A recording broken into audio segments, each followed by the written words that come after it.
Yo, What up, Doc? we in here. We back in the building. Ain't no doubt. Ain't no doubt. We back, man. I'm Tone. That's Brown, as always. Ready to keep it a C note. Like we do every week. Y'all just keep coming back, man. So we appreciate y'all, man. Every week, we try to give y'all all the content y'all need, man. Yeah, we definitely love y'all. Definitely appreciate y'all. You know, tonight we'll be live. So whatever you see on this show, if you agree, you disagree, if you want to give your feedback, Right. you know, Come get your shine. Facebook, IG tonight, 8 o'clock, we'll be live. Be ready. You know what I mean? So let's keep it a C note. What's on the agenda for the day? Bruh, we bringing back Produce One, Shelf One, Drop One. Okay. Listen, we going with the heavy hitters, the hardcore, our gully guys from the mid-90s, 2000s era. Okay. Produce One, Shelf One, Drop One. Beanie Sigel, Styles P, Raekwon. That's all. It's rough. That's rough. That's a rough one. That's rough. That thing rough right there, man. Listen. Alright, you know what I mean? And this is not keeping it biased. I love the Purple Tape classic album. Wu-Tang had a big movement. But I got a shelf right. I got a shelf. Excuse me, I got a cut right. I got a cut right. Was it because he's part of a group? Was that one part of the reason? Like because because these other two guys just, I don't know, man. These other two guys, man. I can't. I'm a cut right. I'm a shelf Styles. Oh shit. And I'm a produce Mac. All right. I'm a produce Siegel, man. Okay. Cause I think that little wave, two things messed Mac up. That little wave where we went through early where everything got jiggy, like, yeah. You know what I mean? That wave messed him up, and the breakup, Rockefeller split, messed him up. Right. But originally, if they did that Mac album, if they, not just an album, but if they did them albums right, Mac should have been on a different planet, man. Absolutely. And absolutely. Side note, because we did an episode a couple shows ago, and we did most underrated artists. And I picked Jadakiss as my honorable mention, and who was my... Fab. No, Fab was your guy. He was my guy, but he was one of your honorable mentions. Yeah, he was one of my honorable mentions, but at the end of the day, I think Kiss was my guy. Kiss was my guy. I need to amend that list because Beanie Sigel is totally underrated. Right. You know what I mean? And I think like that early Mac was raw. Mixtape Mac going all at like the come Truth. on, man. The Truth, the Rockefeller when they Hot 97 freestyle, like that whole wave. Even the Reason was still kind of, you know what I'm saying? To me personally, I like the Reason better than the Truth. It had a good flow. It had a real good flow. You know what I mean? But I like the Becoming better out of all of them. But I would produce Mac. You know what I mean? I would shelf Styles, and I would have to cut the legend right.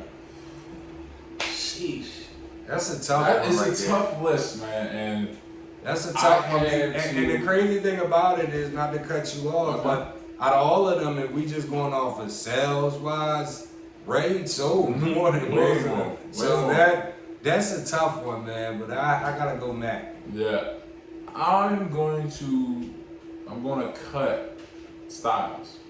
Really?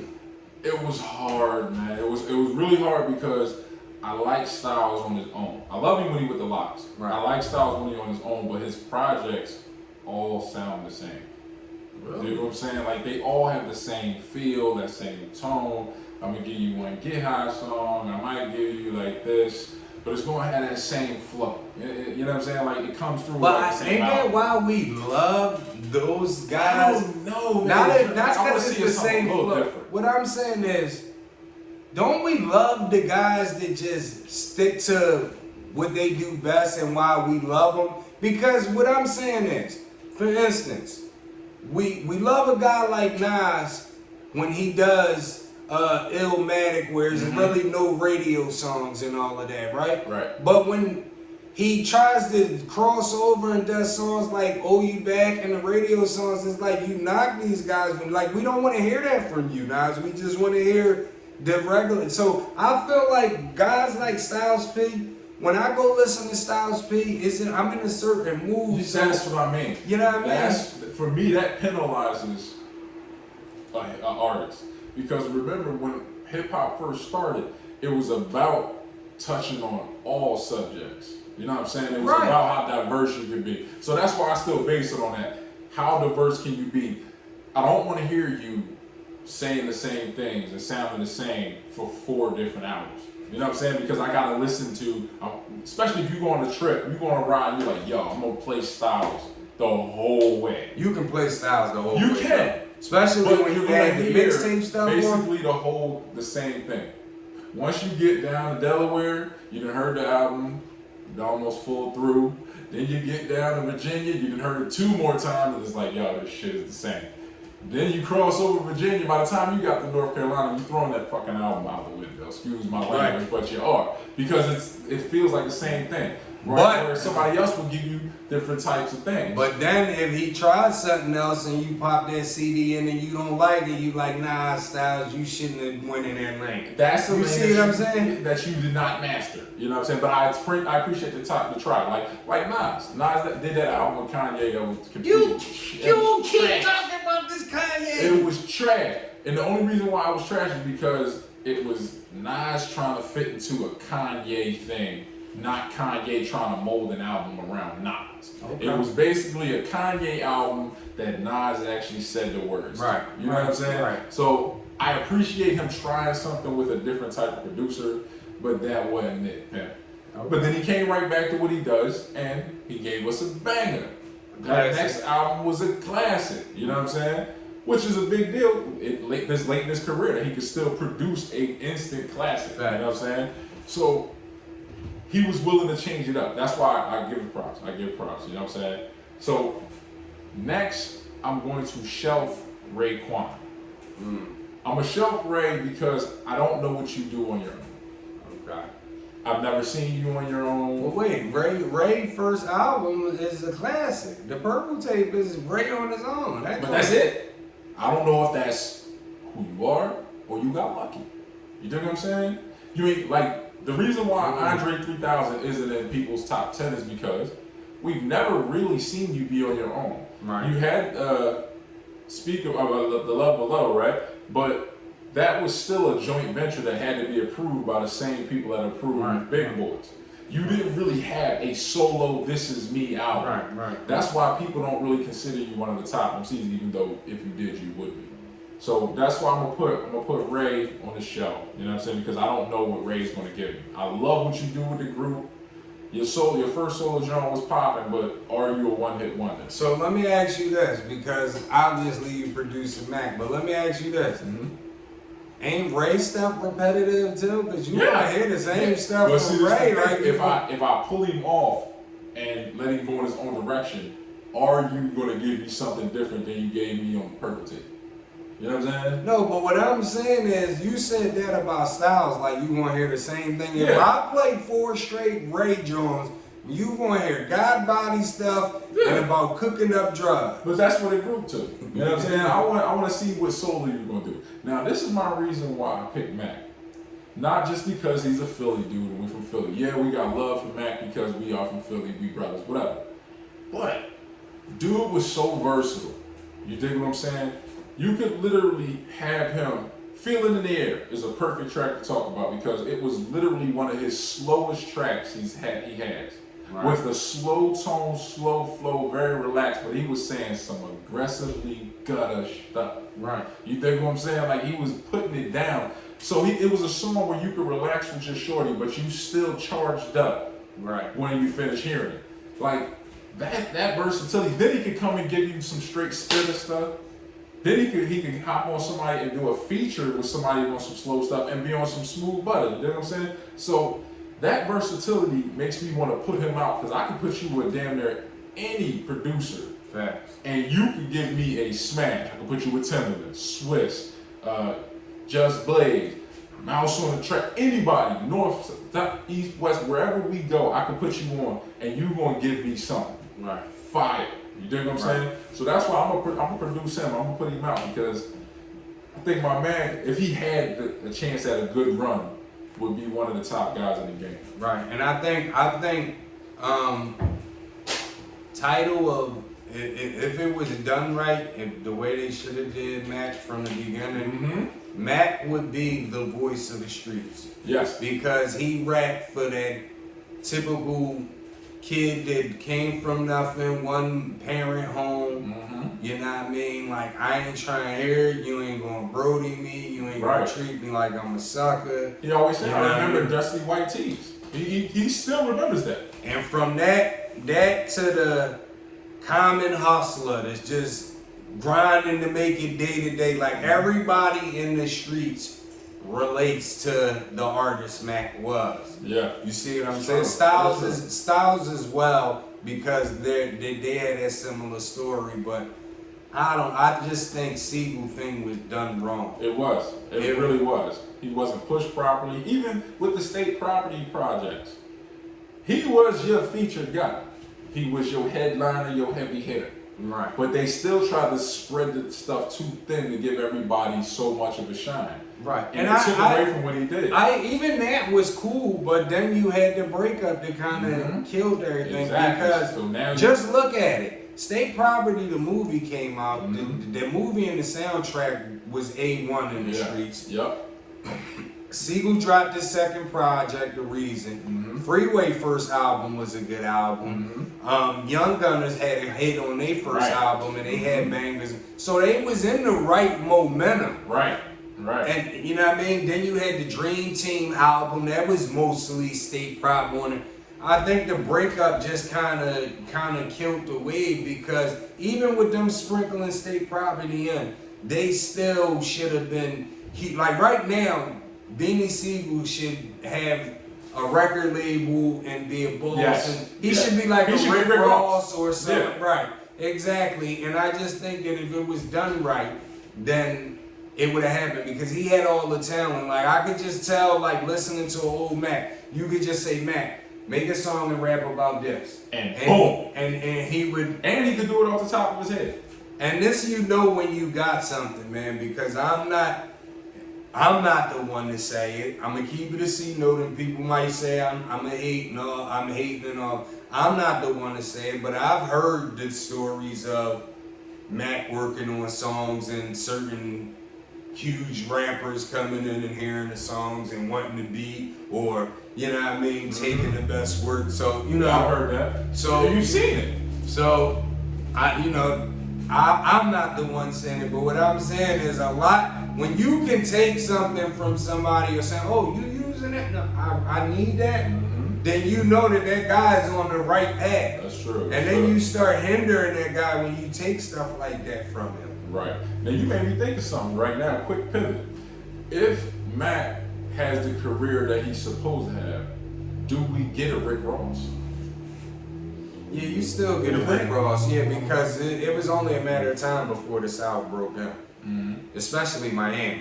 Miami has a lot going on over there, so it's only a matter of time. We still get a Rick Ross. Okay. Because you see, the game was positioning, and I think if it's done right, then Mac is sitting up there like on Kanye and all those guys level where he can still make whatever he wants to make without having to compromise himself. You see what I'm saying? Jay don't gotta make an album with a bunch of songs for the radio no more because he's got 4 million people that is already going to tune in regardless of what I'm talking about. Absolutely. You know what I mean? And I think Mac would have been on that level as well. That's dope, man.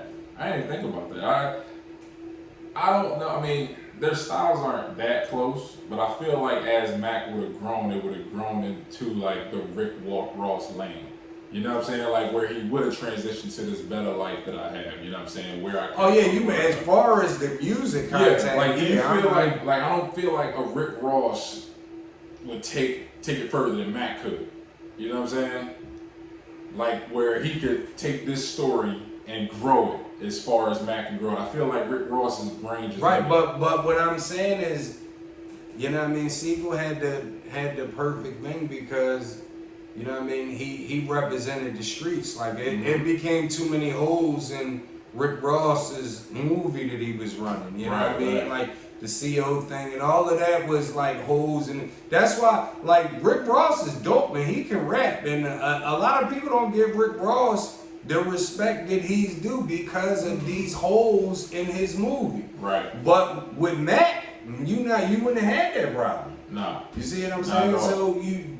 So he can do whatever he want. I'm thinking he would have been on, if they did that right, he would have been on Kanye and them level. Definitely. You know what I mean? Because, like, for instance, a Styles P song like I Get High, it's not a cheesy song for Styles P. No. That's the type of songs I would have had, not that content, but what I'm saying is stuff that you can sell that's not really taking you out of your element. Right. Like, for instance, you always talk about the song Cassidy's remix, I'm a Hustler. Yeah. Like, stuff like that, Mac would have killed. Yeah. Mac would have killed stuff like that, man. Yeah.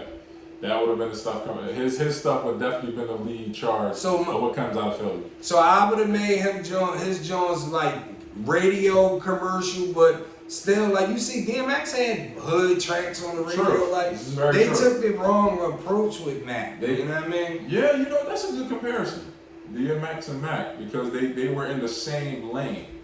The tone was a little different because he worked with Swiss, but it still had that kind of feel. That like grimy hood shit that I'm still gonna bop to. You know what I'm saying? It's crazy how similar they are. That's wild. I never thought about that. And if you go back to Volume 2, from when Volume 2 dropped, even though DMX and them was the biggest artist out, he was the next best thing coming. When they first heard Sigel, everybody was waiting for Bean's first album. He was talked about, like, X and them was already up there because they had put their work in. But from Mac to come from nowhere, get on Volume 2, and then create this huge buzz and have the streets on smash, and he's known as a Philly bully and a goon and all that, he'd punch on you and all that. You know, from that, they dropped the ball. Rockefeller dropped the ball. Real talk, I compare his career to like a good point guard that elevates the level of the people around him. Right. Because Memphis Bleak, Beans helped him sound great on track. He made a lot of Memphis Bleak songs bangers. And it was not because of Memphis Bleak. You know what I'm saying? This dude elevates people in the game, and that's what I'm saying. I feel like he would have had the right rides if they'd have pushed him the right way. He could have been top 5 in some people's categories. You know what I'm saying? But let's talk about somebody that's debatably top 5 to a lot of people. He's polarizing. You hate him or you love him. Slim Shady, Eminem. Okay. Is he overhyped or no cap?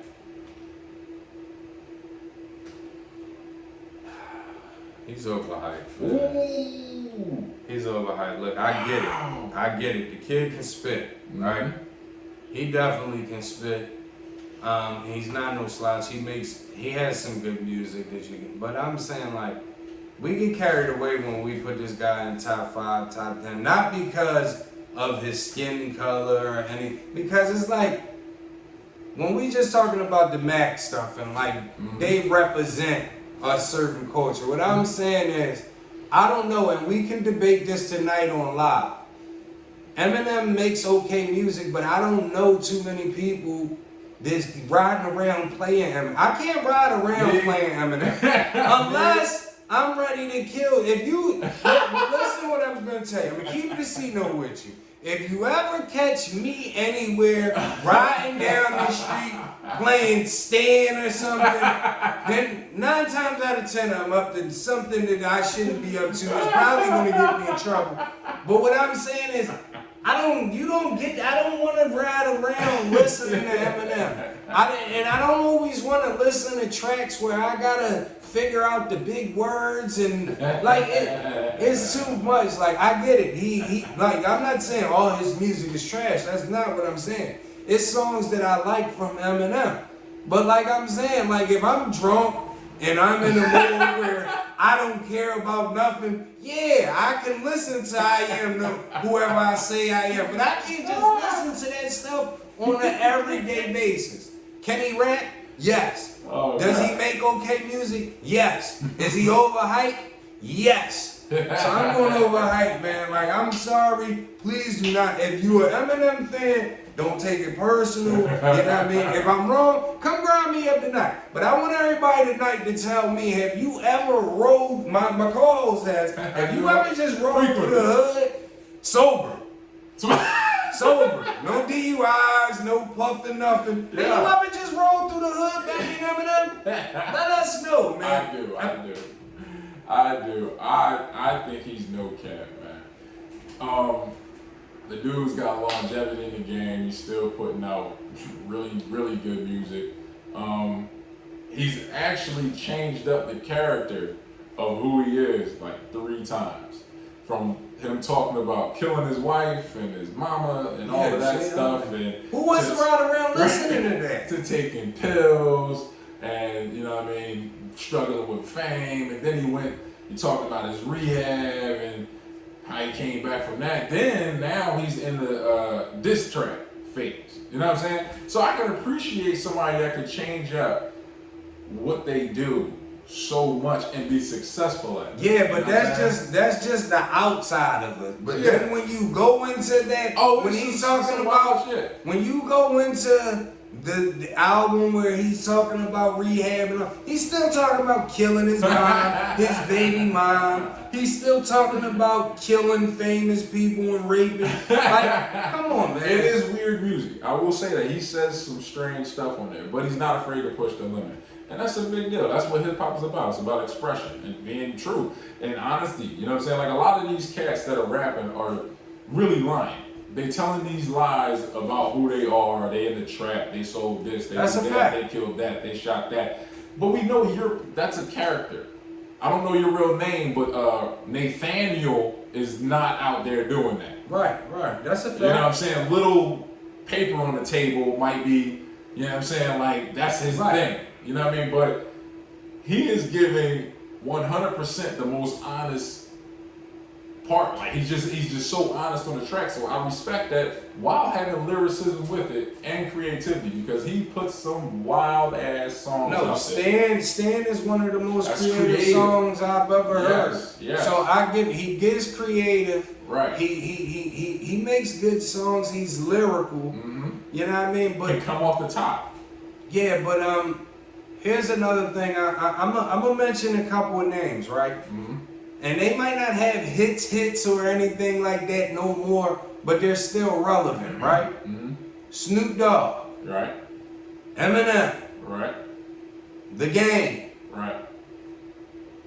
And I would say, because we're going on damn near 10 years now, Kendrick Lamar. Okay. What do they all have in common that they have such longevity? Do you know? What, they take a long time to make an album? They all come from Dre.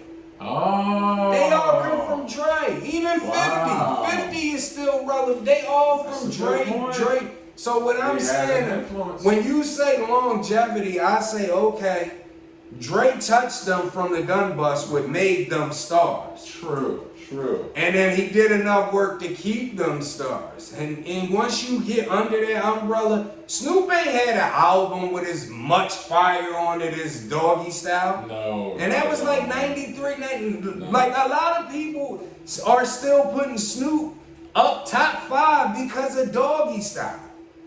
So what I'm saying is a lot of times we gotta consider that. That's why I say Dre don't get enough credit. Dre put them guys in the spot. He keep them guys in the spot. And then even when he distanced himself with them, they've been in the spot so long they have a core fan base. That's a good point.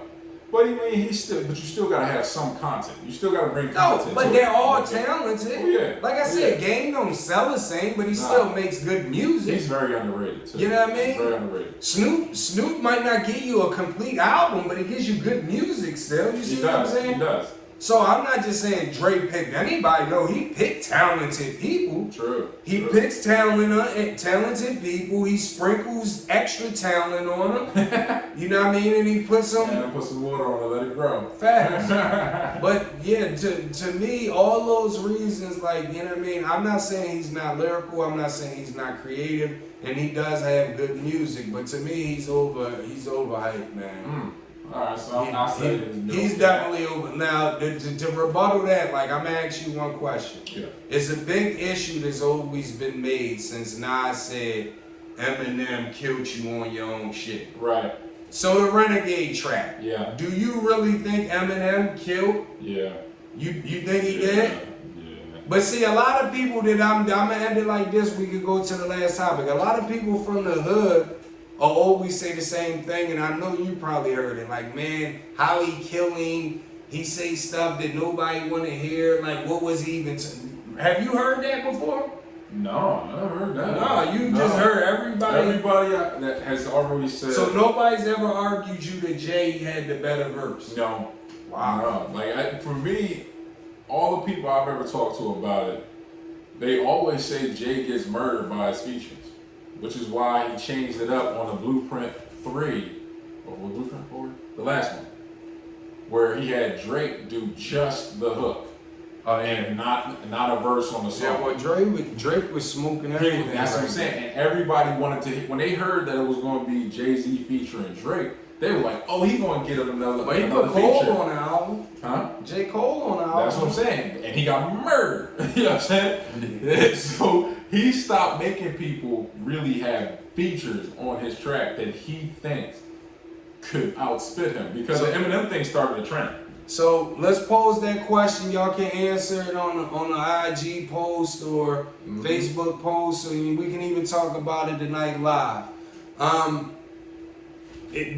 Who had the better verse, Renegade? Jay-Z, Eminem. Let us know. Get with us. Let us know that. With us. So we went through the playoffs. We moved through basketball pretty quickly, and we seen some real clutch moments. Real clutch moments, like, I mean, people getting busy all season. Right. So who would you say are the top 5 clutch NBA players today? This is tough, but most of my list probably would be the younger guys. Oh, okay. I ain't gonna hold you. Number 5, I'm gonna say Luka. Okay, very clutch. You know what I mean? Because he can hit the game-winning basket. Mm-hmm. He can go on a scoring run at the end of the game to pull you close or to put you over the hump. Mm-hmm. You know what I mean? He doesn't have to do it with scoring again. He rebounds and passes the ball well. So my number 5. My number 4. Kawhi. Oh. Kawhi, and the only reason why I put him at number 4 is because I still can't get over last year in the playoffs with Denver. Mm-hmm. You know what I mean? So just because of that, but Toronto, Kawhi, that guy was probably top 2. Right. But Kawhi after this season, just because I'm still thinking about last year, he's my number 4. Number 3, a young kid. Trae Young. Oh. Trae Young there you go. Trae Young is make it happen, buzzer beater central. You know what I mean? Not only can he hit the big shot, can he pass for the big shot, but he has the heart. He don't shy away from the moment. He's not shy. So that's my number 3. My number 2, fresh off an injury. You know what I mean? He probably could have been my number 1 because he was the top dog before he got injured. Kevin Durant. The kid KD is still that guy. You know what I mean? It took a season to see what he was going to do, but you know what I mean? The way I look at it is really you had KD won 2 championships, got hurt, so he lost the 3rd one. Then he was out for a full season where somebody just won a chip. You know what I mean? But to me personally, I think KD was really never dethroned. That's just my thoughts. Number 2. Number 1, you know what time it is. You know what time it is. Dame Lillard is the most clutch player in the NBA right now. That's a fact. You know what I mean? I seen him single-handedly go on 15-0 runs by himself. Then when the game is on the line and time is running out, he'll tell you, get out the way, give me the ball. And he always, not only does he make the buzzer beater, they're always such amazing shots. Like step back, 1 foot, and high arc. Like this guy's a whole killer. He's a whole killer. And it's killing me to watch him on Portland just right away. His talent is going to waste. Wasted. Because I've seen him several times in the playoffs this year that he went on them run, that double overtime Oh game. my God. When he scored all them points by himself and then tried to let the other guys get involved and they couldn't do nothing. So Dame needs out of Portland. He's my top clutch guy. All right. So for me, I took in account not just the last shot, Right. but the end of the game, the Facts. close game I did moves too. and everything like that. Right. So my number 5 is a young gun, Jamal Murray. Okay. Jamal Murray will score 12 straight points routinely. That's a fact. That's a good one. And then he not only plays in the clutch scoring, he knows when to make the clutch pass. Right. That extra pass. You dig what I'm saying? To get more buckets for his teammates. So I feel like he's a new breed of killer. So he's my number 5. My number 4, people gonna be kind of pissed at me for this one. Like this man right here, about to be real mad. Big man. LeBron James. You got to be kidding me. And LeBron did it recently. LeBron will go stretches where he scores 12, 13 straight points in the 4th quarter. And he hits you game winners. He controls every part of the game in the 4th quarter. Every part, even defensively. How many game-winning chase down blocks do LeBron have? Facts. You know what I'm saying? He has moments, but I'm gonna say it like But he just did it in these playoffs against Phoenix. Even though they lost, he still took over. He did it in the playing game where he stepped back and steps face, and hit that. That was a huge shot. But the thing is, for the 2 minutes before that, he was bringing them back into the game. Well, he has moments. That's definitely true. He's my number 4. But one thing about that, and I don't hate on LeBron or none of that, but the show is called Keep It a Secret. And the thing is, man, I can't put LeBron really up there, man, because most of those times, he had that game-saving block on Iguodala because Iguodala was trying to be pretty. And let's not forget, he had just hit 2 clutch free throws. Where he hit him right after that, after hurting his wrist. All right, but listen, what I'm saying is, he won 2 rings with D Wade, one of the most clutch guys ever. He won a ring with Kyrie Irving, who was super clutch that year.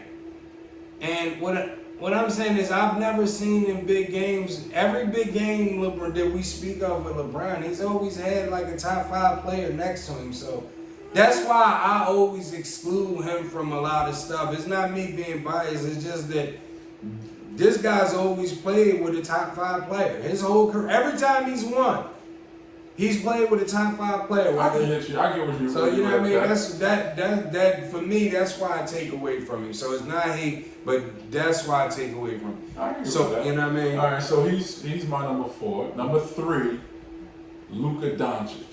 Okay. Luka literally, like I said before, controls every part of the game for that Mavericks team. Even so much so that it's hurting Porzingis, but they're still winning. You know what I'm saying? When the game is on the line, if you look Luka off, you're getting benched. He don't play them. And he gonna let you know that. Hold, fam, I take them shots. Right. Because I make them shots routinely. Right. I don't care who covered me. Steph, PG, Ben Simmons, Joel Embiid, double team, triple team. I'm knocking this shot down in your face. That's a fact. Don't you ever look me off. He has an attitude that's almost unheard of. He looks like he literally wants to hurt people when he plays basketball. Right. He looks like he takes joy out of getting game winners and that gut-wrenching feeling that fans get and that the players get when he hits that shot. Like, it looks like he loves that. Right. That's the mind of a killer. And Luka is an absolute killer.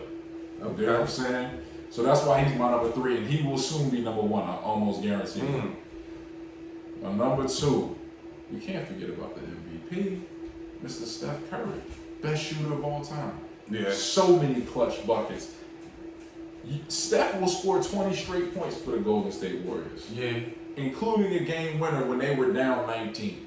You dig what I'm saying? That's a fact. And he routinely does this, whether Clay's playing, whether Clay's not playing, with this scrub team that he had this year. He hit so many clutch shots and had so many clutch moments, he won them an extra 10 games. Yeah, that's you a dig fact. what I'm saying? That's a fact. That's my honorable mention. Yeah, Steph has a way of killing team morale on another team. You could be on a nice little run. Steph gonna come up and hit the first 3. Yep. Then he gonna hit a step back 3.